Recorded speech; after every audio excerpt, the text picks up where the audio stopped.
The next thing I was just going to cover was just the WWE Network programming.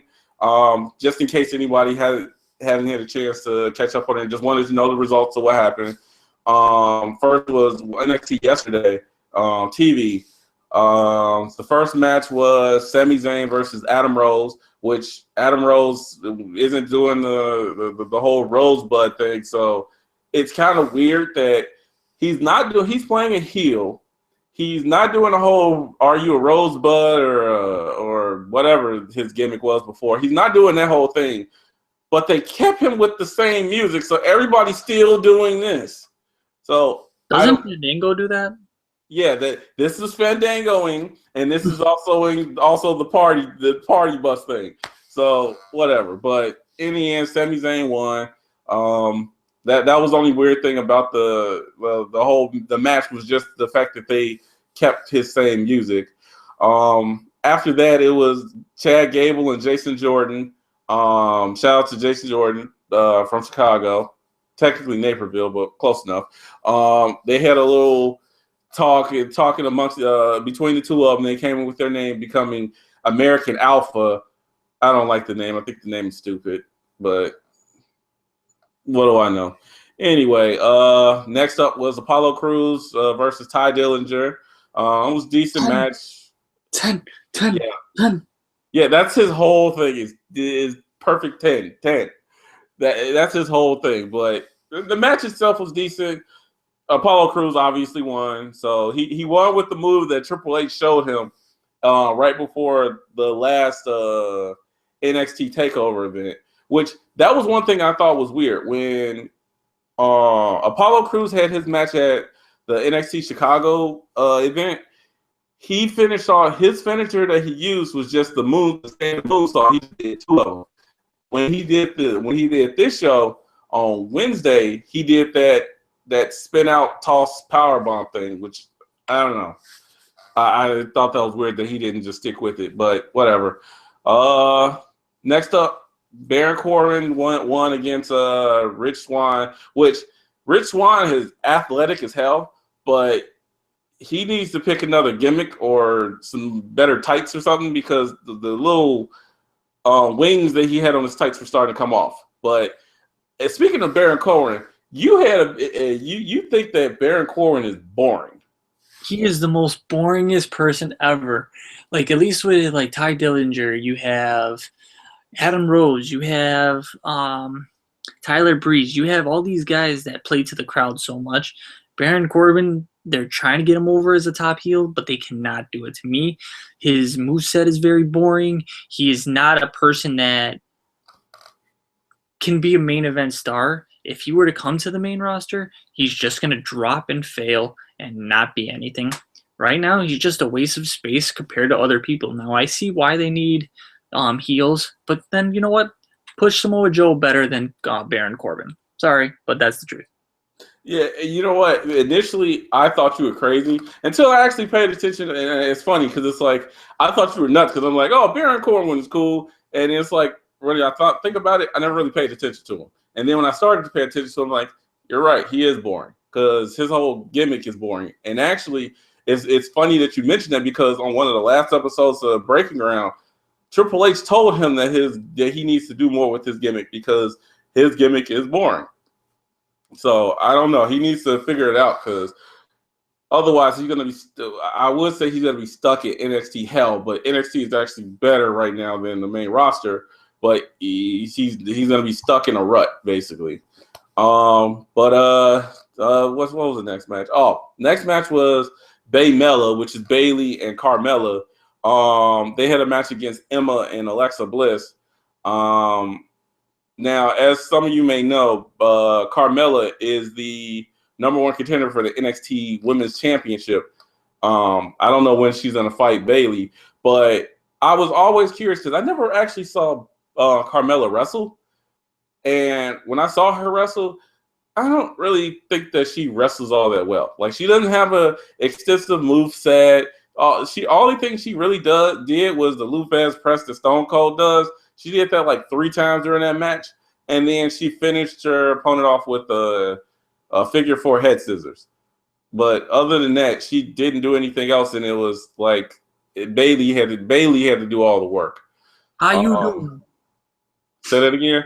How you doing? No, I'm not doing well because her moveset is lacking. But think about it. With Carmella, they're trying to look for another person that could take Bailey's spot.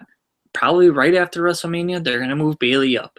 So you're going to have John Cena in his different colors, and then you're going to have Bailey in her different colors. Those two will sell the most merchandise more than anyone else, and that's the sad news. That don't remind me. I like Bailey. You know, she's fun. She's funny. You know, she connects with the crowd and all that. It's just that she is going to be John Cena. There's no ifs, ands, and buts about it. She's one of the only divas that's gonna really connect with the female kid audience, and it's gonna be John Cena all over again. Like the kids love John Cena, the kids are gonna love Bailey too. And once they start giving her all the different color shirts and headbands and slap bracelets and all the other stuff, then Bailey's going to be totally stale for me. But then again, as long as she can wrestle, then I don't care. Whatever. Compared to the Divas resolution that you have now, that completely failed. There's no proper heels. There's no proper faces. You don't know what anyone is doing now with this Divas revolution. Bailey's the next closest person that can actually bring change to this Divas resolution. And with everything that's happening right now within WWE, they need a strong female. I'm sorry. Charlotte is great. She has her father. You have Paige, who's out on a concussion. You have Sasha Banks, who's injured. You have Becky Lynch, she needs to do something with that hair. That orange color is not doing it for her. But she's boring. Sorry, but they need a better Divas roster right now. It's not like the Attitude Era where it was Trish, Lita, Jackie, and a bunch of all those other divas. Well, I don't know. I mean, it's the way that they book the matches on for the divas is just boring. I mean, it don't help that I don't like half of the divas gimmicks. Like I've said this before, and I'll say it again. I hate Brie Mode because it kills me that they put Brie Mode on a shirt and they sell Brie Mode to these kids. And Brie Mode, like anybody that has never watched Total Divas before, Brie Mode, which actually is going to lead us into our next topic, but Brie Mode basically comes from Nikki saying that it's the state that Brie gets in when she gets drunk and she gets crazy. So yeah, you're selling shirts to kids saying, "Hey, I'm drunk." So I hate Brie Mode. It drives me nuts that she says it's dumb, and she can't wrestle, so it drives me insane that they still give her time on any card. But whatever. I'm not gonna gripe about Brie Bella because it's not even worth it. Last match, real quick on the NXT was Samoa Joe versus Johnny Who Gives a Crap. And Samoa Joe won. Yeah, that was basically it. Overall, NXT was pretty decent. It's only an hour, so they don't have to fill up too much space, and they usually do a decent job with it. So whatever. Really quick too, since I was just talking about Brie Bella, one thing that I'm gonna do, because I will admit I actually watched Total Divas. There, I said it. Whatever. I like the behind the scenes stuff. So even though it's reality, so it's probably half fake, I still look at it. So on this show, I'm going to cover what happened on Total Divas for the past week. Total Divas had a season premiere, carryover from the last season, the finale, which was that Dolph Ziggler basically professed his love to Nikki Bella and telling her that he can give her kids and a husband, because as a lot of people know, John Cena is all about I don't want kids, I don't want to get married. And so Dolph told her that he could give her all that, and he tried to go in and kiss her, and she smacked him in the face. What did the 5-finger say to the face? Slap! Thank you very much. But what are you going to say? None. I'm not going to say a thing. You're that Total Divas person, not me. I can't even get to it. Nope. All right. Well, okay. I'll make it quick for your sake. The The main storyline was that between Nikki and Dolph and their whole interaction, and the fact that Dolph still loved Nikki, and the fact that he tried to kiss her. The other dynamic was that Paige was engaged to Kevin, whoever from some band, but she didn't want to be engaged. She finally got around to telling him that she didn't want to be engaged after they got into an argument. Of course, they play it up like he's going to be like, what? I can't believe this, blah, blah, blah. And he basically said, why don't you just tell me? She told him. He's like, all right, that's fine. They hugged. They kissed. That was it. The episode ended with Nikki telling John at dinner, which was actually, this took place during the tour in Tokyo where the Beast in the East or whatever that was called. Oh, that was a perfect time right there. Brock Lesnar returning. What a good birthday present for me.